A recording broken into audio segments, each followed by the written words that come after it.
You guys ever seen the NFL draft combine? Like they go out and they do these measurables, right?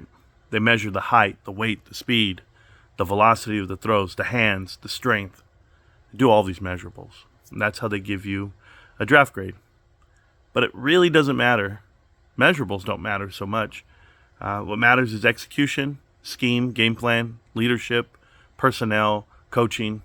All of that matters, right? Conditioning. So it's everything else. But, measurables are one thing. I want you to compare that with the stock market. Listen about measurables, guys, okay? There's this thing, like, you come up with an idea of why you want to invest into a company, and then everyone's going to challenge you to it. Well, why do you want to buy it? And you'll be like, hey, well, they have a lot of cash on hand. Cool. They have great leadership. Awesome. You should see their current ratio, assets versus liabilities. Amazing. They don't have too much debt. They're not top heavy on corporate debt. But then you'll have all the naysayers. Well, what about growth? We got to know about growth. And right away, we want to know about top line revenue. And then the favorite one that everyone hangs on to right now is PE ratios. Price to earnings ratio. Whenever I think about stocks that I invest in, I think about it like the NFL draft. It might not be the prettiest thing you're looking at, but it's all about execution. It's all about coaching. It's all about leadership. It's all about culture. So for me, GameStop, that little company that I'm addicted to, they have all the metrics in the world. All the measurables that you're going to measure a company, they're in the plus side of that. They make a profit. They have cash. They don't have debt. Their current ratio outweighs their liabilities. And so naturally, this is the stock you'd like to be in. But then someone comes out from the woodworks, right? These accounting guys, they go, oh, hold on, Marantz. Company needs to live off of profits. I guess they don't say that to Uber, right? They don't say that to Rivian. They don't say that to numerous other companies. I just had Google announce, or Microsoft announce, they're going to spend $80 billion in artificial intelligence infrastructure. What profits do you net off that? It's okay. I digress. I don't care.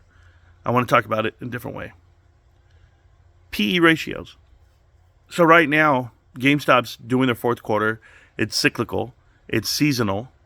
So they need their fourth quarter to show true profit for the full fiscal year, like most retail companies do. Christmas, Black Friday, Cyber Monday, all of it, right? So when GameStop's done with this quarter, which would be January, the end of January, the end of this month, they're going to show profits north of 170 up to $230 million for the year. On a float of 446 million shares, that puts you at around 40 to 50 cents per share. Okay. And I'm just ballparking. I'll even do the low end. Let's just say 38 cents a share. When you divide that from the current price at $31.60, they have P ratio about 85. That's where they're at, 85.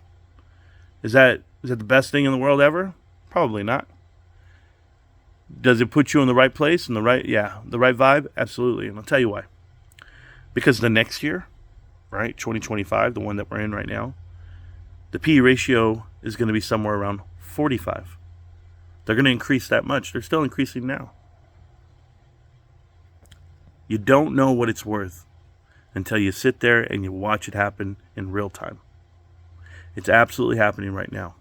Just to give you a point of reference, companies that trade at a higher PE ratio than GameStop, some like Abercrombie and Fitch. Abercrombie's had a dramatic increase this year already. And these are in the same retail sectors. Burlington's trading at 70 plus. Costco, 80 to 70 plus. Amazon, 46, 40, 50 in that range. It kills me because people say Amazon. I should be buying Amazon and not GameStop. No, that's not true. GameStop is going to have a better and or an equivalent current ratio. Not current ratio, I'm sorry, PE ratio. No edits, no cuts, I don't care. So now that we know GameStop's headed towards the 85 and 45, and this is the highest the market's ever been. I mean, right now the S&P, the average P rate is like 24, and for the whole market, 23 to 24. It's the highest it's ever been since the dot-com bubble burst. But I want to buy companies that are not in the S&P. I want to buy small cap companies. I want to buy that Russell 2000, Russell 1K, the mid caps. That's what I want to buy because I know those companies are going to get into the S&P 500. Because the whole thing's going to fall out. It's not a crash per se, it's a correction. And they need to be corrected. The ratios are too high. The market's too expensive. oversold, overbought, however you want to look at it. I just know I'm not investing into it. I only buy GameStop. I promise you guys, do the math. GameStop was supposed to be bankrupt. GameStop was supposed to be not profitable. GameStop's not supposed to be here. And they're here. And their PE ratios are going to be 45. Do you guys have any idea? The only companies trading at a better ratio are established S&P 500 juggernauts. Guess what you're about to be? Congratulations, millionaires. Believe it. Peace.